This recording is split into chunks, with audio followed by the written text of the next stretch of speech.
Creative collaboration can be magical, but it can also become miserable. When it works, it feels like everyone is creating sparks to a fire, and the work becomes something larger than you could have done on your own. But when it doesn't, it can drain you, it can derail your project, and even make you question whether you want to go through with it anyway. I've been involved in many different collaborations, my own projects, collective projects, helping people with their own projects, or as a coach, working people through their own project as more of an observer and an advisor. What I want to share with you today are some toxic traits to watch out for and how to manage them. And I'll also finish on some positive traits to nurture and nourish, just so that we're ending on a good note. This video is going to be twofold. We're going to talk about self-awareness and awareness of others. Because at the end of the day, we're all human beings. We all have our unique traits, and understanding ourselves and our strengths, but also our areas of improvement or some pitfalls that we commonly find ourselves in will help us navigate relationships with others that sometimes can be difficult without being toxic, purely because we're all human. But you do need to find out, or figure out, I should say, when something is becoming toxic, why, and what you could do about it. Let's say you have an idea and you bring some people on board. At first, the energy is electric. You're all excited, bouncing ideas off each other, and you feel like something really special is going to happen. But then after a while, things start to change. One of the collaborators starts to ignore the central vision and push their own thing. Another has these last-minute demands that weren't agreed to at the start, and another is just a bit flaky. It becomes harder and harder to get things moving. Eventually, it becomes less about creating and more about managing egos. The joy's gone. Once the project finishes, you're not really that proud of it. No one is. And you walk away drained.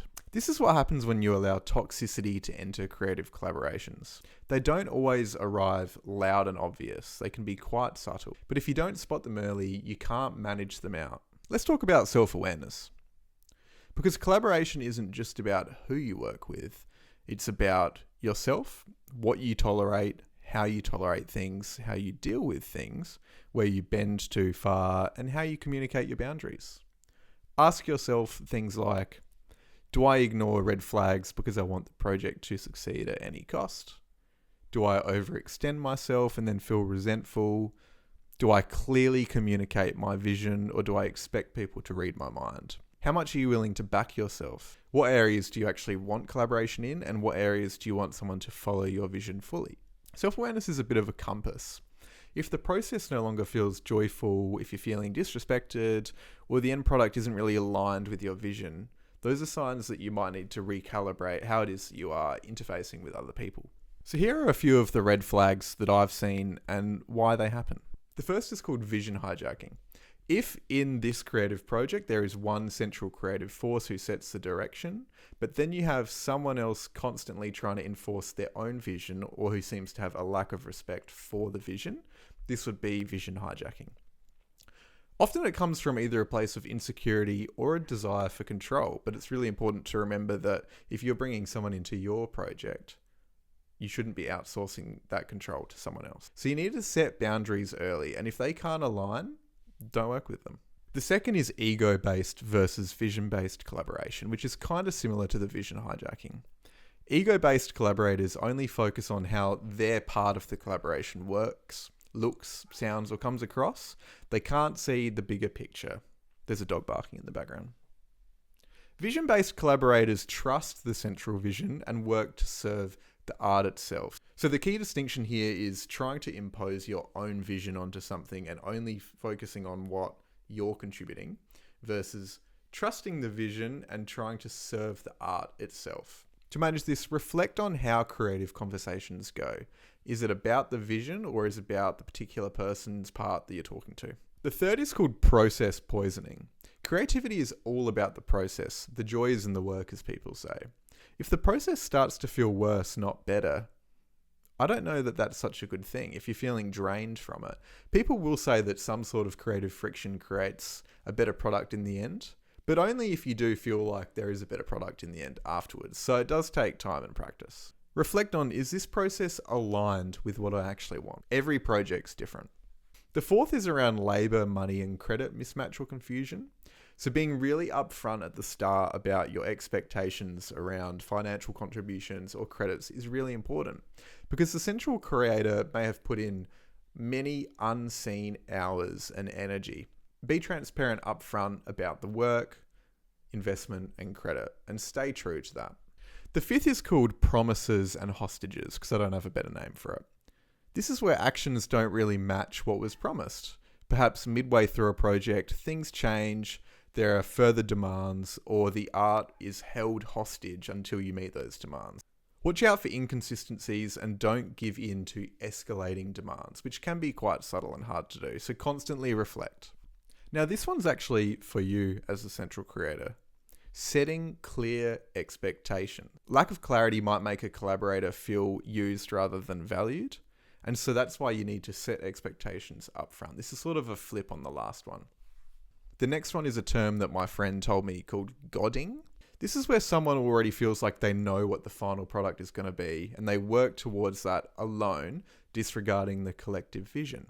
This can be rigid and it derails collaboration. The next one is called inconsistent commitment, and I think this one's fairly self-explanatory. So if someone says that they're going to commit to a certain level or a certain time or weekly basis, whatever it is, but then they break that, just reflect on that. What is the reason for that? Are they really invested in the project, or do they just want to have their name attached to it, so they're saying yes to something? The next one is called credit hoarding, and this goes back to an earlier one, but it's really just about taking public credit for work or minimizing others' contributions.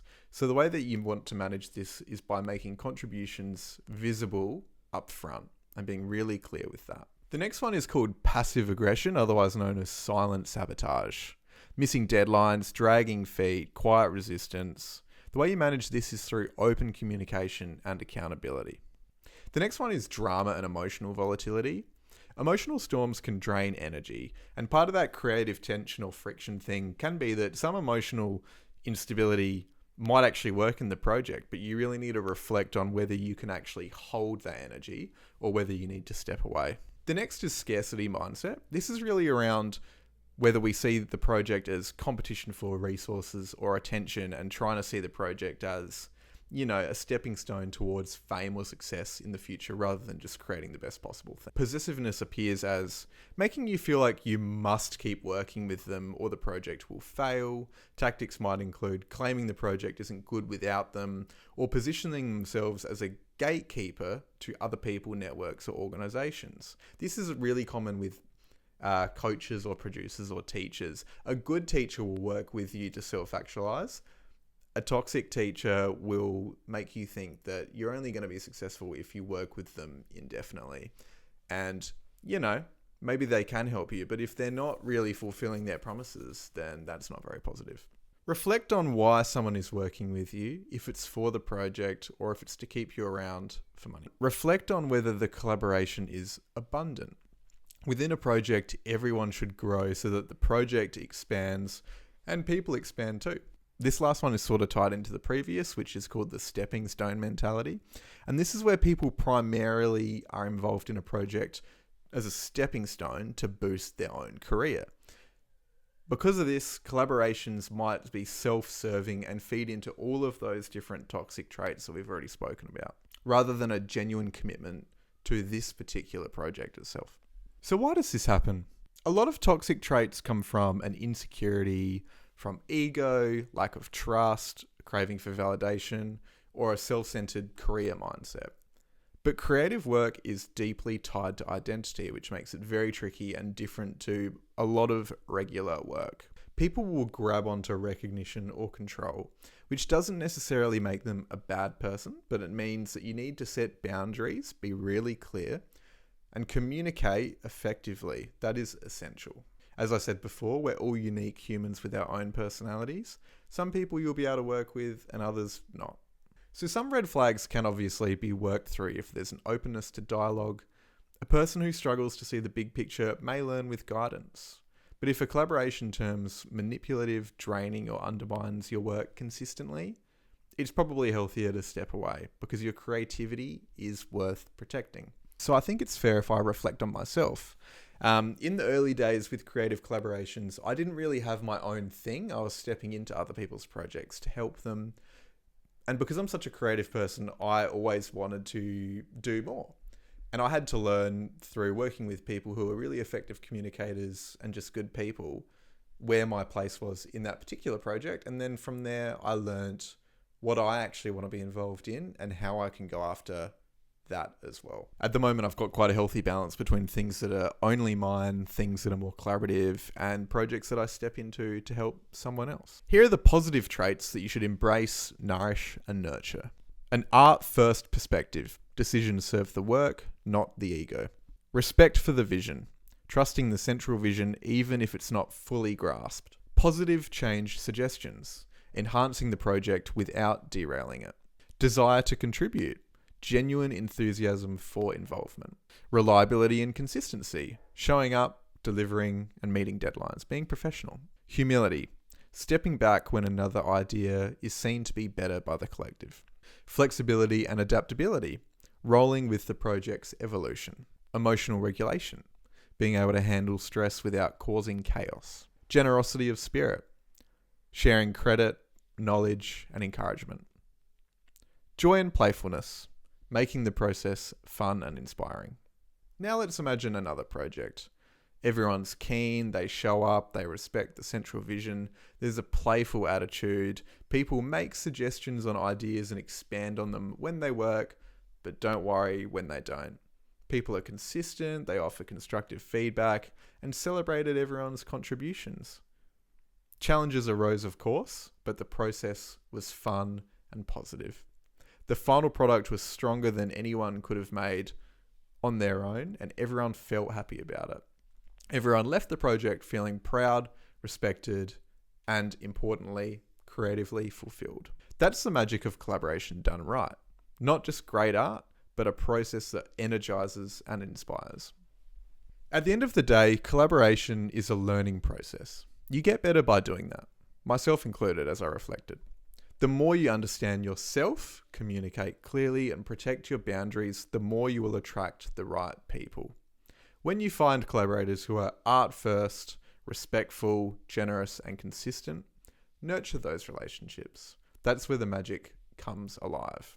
If you found these tips useful, I'm going to create a tip guide with all the tips and put it in the bio somewhere. I don't know why I put it behind me, probably because my computer's there. Check the bio and just let me know if I forgot, because that's highly possible. Ciao!